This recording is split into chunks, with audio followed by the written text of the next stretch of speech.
Dalam bab ni, kami sebenarnya beri perhatian kepada kajian karakter. So ada anak, dia tak boleh dan dia tak dengar dengan cara kita cakap, tapi dia boleh dengan cara kita tunjuk. Ada anak, dia suka sentuhan. So masa bercakap memang sentuh, gosok, peluk, cium. Ada anak tak suka sentuhan, dia tak boleh nak fokus. Jadi karakter yang berbeza-beza ni bagi saya adalah salah satu ilmu yang perlu dipelajari. Tak dikuasai pun tak apa, kurangnya ibu bapa belajar sikit.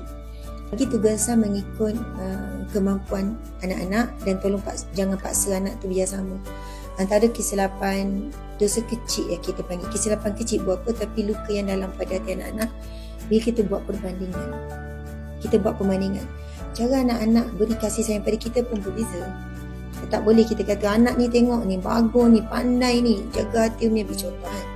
Tapi yang ni cara jaga dia lain, cara hormati dia lain. Sebagaimana tidak melampaui batas syariat kan.